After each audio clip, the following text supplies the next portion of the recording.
일본의 패전일이기도 한 오늘 A급 전범이 합사된 야스쿠니 신사에 기시다 총리는 공물을 보냈고 현직 강요 등 주요 정치인들은 잇따라 참배했습니다. 일본 언론들은 윤석열 대통령의 첫 광복절 경축사에 대해 미래를 강조했지만 현안에 대한 구체적인 언급은 없었다고 전했습니다. 일본 연결해 보겠습니다. 이경화 특파원. 네, 도쿄입니다. 네, 현직 강요들의 야스쿠니 신사 참배 벌써 3년째 이어지고 있습니다. 누가 다녀갔습니까? 네, 지난 10일 개각에서 새로 임명된 다카이치 경제안보 담당 장관과 아키바 부흥 담당 장관이 오늘 오전 야스쿠니 신사를 참배했습니다. 현직 강요가 패전 이래 야스쿠니를 참배하는 것은 지난 2020년 이후 이어지고 있습니다. 강요뿐 아니라 아베 전 총리의 최측근으로 불리우던 하기우다 신임 정조회장 등 자민당 주요 인사들도 야스쿠니 신사를 찾았습니다. 참배를 마친 인사들의 말 들어보시죠.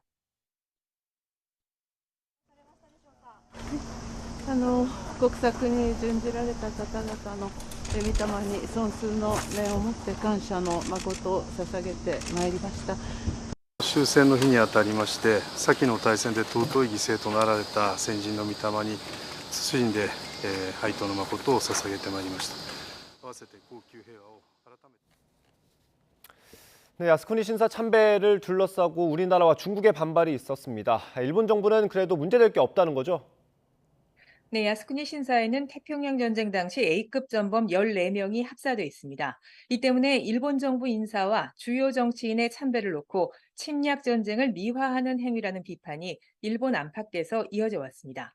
이런 점을 의식해서인지 기시다 일본 총리는 오늘 야스쿠니 신사를 직접 참배하지는 않고 자민당 총재 명의로 공물을 대신 보냈습니다. 하지만 일본 정부는 참배를 둘러싼 한국과 중국의 반발에 대해 문제가 없다는 입장을 밝혔는데요. 함께 들어보시죠. どの国であれ、国のために命を捧げた方々に尊崇の念を表することは当然であります。日本としては今後とも隣国である中国、韓国を含む国々との関係を強化していく方針に変わりはありません。 네, 일본 정부가 주최한 전몰자 추도식도 오늘 낮 일왕 부부와 기시다 총리 등 약 1,000명이 참석한 가운데 열렸습니다.